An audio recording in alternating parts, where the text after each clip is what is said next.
கொஞ்சம் முன்ன வந்திருக்கோம். ஸ்ரீ அரவிந்தர் அவர்கள் 1933 1936 வரை தொடக்க நிலை சாதகர்கள் கேட்ட கேள்விகளுக்கு அவர் அருளிய பதில்கள் தான் நம்ம பார்த்துருக்கோம். இப்போ பூரண யோகம்னா என்னன்னு நம்ம மறுபடியும் டைம் ரிமைண்ட் பண்ணிடுறேன்.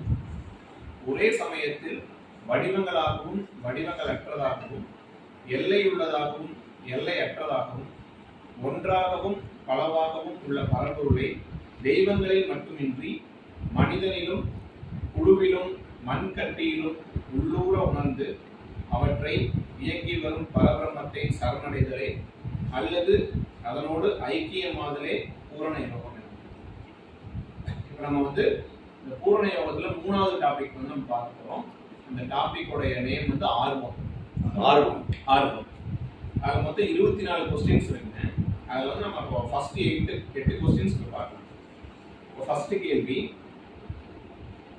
சாதகர் கேட்கிறார், ஆன்மீக ஆர்வம் என்றால் என்ன? அதுக்கு அரவிந்தர் பதில் அளிக்கிறாங்க. ஆன்மீக விஷயங்கள், ஆன்மீக அனுபவம், ஆன்மீக சித்தி ஆகியவை மீதும் இறைவன் பாடும் ஆர்வமுறுதல் என்று பொருள். இப்போ ஆன்மீக விஷயங்கள் நம்ம பேசிட்டு இருக்கிறதெல்லாம் ஆன்மீக விஷயங்கள். எல்லாத்துக்குமே ஆன்மீக அனுபவம்ங்கிறது ஒரு புள்ளி ஏதாவது நம்ம ஏற்படுது. இந்த இடத்துல ஆன்மீக சித்தி அப்படின்னா என்ன அப்படிங்கிற ஒரு கேள்வி எழுது. ஆன்மீக சித்தி என்றால், சித்தி என்பது ஒரு சமஸ்கிருத சொல்.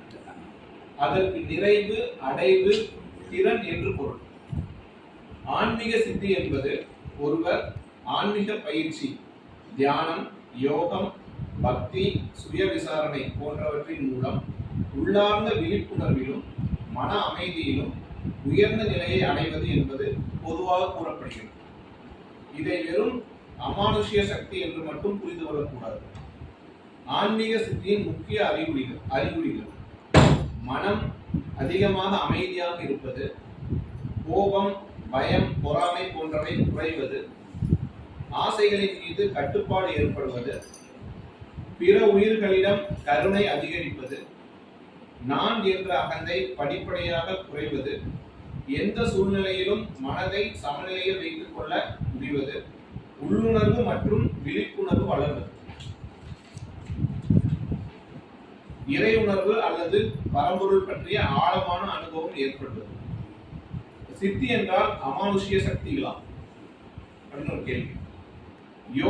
யோக மற்றும் சித்த பரப்புகளில் அனிமா, மகிமா, லகிமா, பிராப்தி போன்ற பல்வேறு சித்திகள் குறிப்பிடப்படுகின்றன.